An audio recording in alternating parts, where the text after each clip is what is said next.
Hey, welcome. Today, we're diving into something that's, well, it's one of the toughest and most personal journeys for any parent of a child with special needs. We're talking about the art of letting go. It's this incredibly delicate dance between protecting the child you love more than anything and empowering them to build a life of their own. So, where do you even start with something that big? I think it really all boils down to this one really powerful question. For years, your entire world might have revolved around being a protector, an advocate, a caregiver. It's second nature.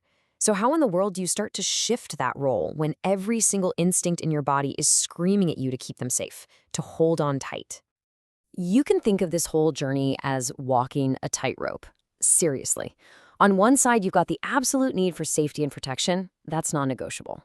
But on the other side, you have this equally important goal of building their independence, their autonomy. And finding that perfect balance, well, that's the real skill we're going to get into today. And let's be real, that protection mode isn't just an instinct. It's a skill you've honed out of necessity. You're the expert. You've managed the endless appointments, you've advocated in the school meetings, you've navigated all the daily challenges. You know your child's needs inside and out. So the shift we're talking about, it isn't about throwing that role away, not at all. It's about letting it evolve. Okay, so before we even get into the practical how-to stuff, we have to talk about the internal journey, because letting go isn't just about logistics. It's a huge emotional hurdle. And the very first step, the most important one, is just to be honest about those feelings, to actually name them and say, yep, this is what I'm feeling right now. And these three emotions, they seem to pop up for almost everyone. There's the fear, right? The fear of what could possibly happen if you're not there. Then there's the guilt, that little voice asking, am I pushing them too hard? Am I asking too much? And then there's the surprising one, grief. A sense of loss as your role as the constant hands-on caregiver starts to change. It can feel like you're losing a piece of your identity. And you know what? Recognizing these feelings isn't weakness. It's the solid ground you need to stand on to move forward. This brings us to a super powerful tool you can use.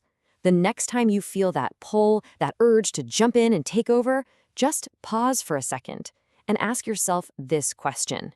It's a game changer because it helps you untangle what's a real, necessary safety precaution from what might just be your own fear getting in the way. So, once we've made some space for those big emotions, how do we actually move forward? Well, here's the good news. Independence isn't some giant, terrifying leap. It's built one small, confident step at a time. And it almost always starts with the simple routines you do every single day. The real magic here is breaking things down into tiny, bite-sized pieces. Instead of this huge, overwhelming goal of make your own breakfast, you create a series of small, teachable moments. Getting the milk from the fridge, that's a win. Using the toaster, another win. Every little step they master is a victory that builds the confidence they need for the next one. You can use this method for pretty much anything. And it's not just about breaking down tasks. There are other fantastic tools we can use. Things like controlled risk-taking, letting them order their own food at a restaurant, for example. It's a safe space to practice a real-world skill. Or assistive tech, like visual schedules or reminder apps on a phone, which can act like a digital co-pilot. And maybe the most important tool of all, celebrating the effort, celebrating the progress, not just waiting for perfection. That's what keeps the motivation going. Now, this naturally leads to one of the hardest questions of all. Are they ready? For our kids, there's no standard timeline. Their developmental path is completely unique. So figuring out if they're ready is less about their age and much more about taking an honest look at their specific skills and the environment you're putting them in. And this is where being able to tell the difference between a healthy risk and an unnecessary danger it's absolutely crucial. A healthy risk is a chance to learn, even if it means making a small mistake or feeling a little disappointed.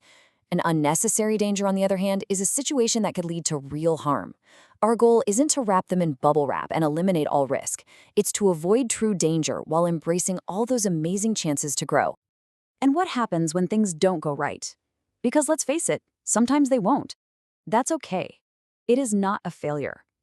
A setback is just information. It's data.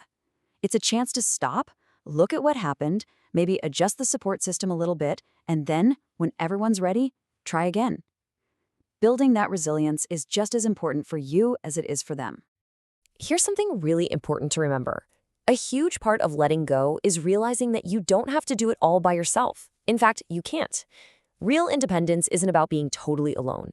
It's about knowing how to be part of a community and how to access a network of support when you need it. And that network is probably bigger than you think. Of course, it's family and teachers, but it's also those natural supports out in the community.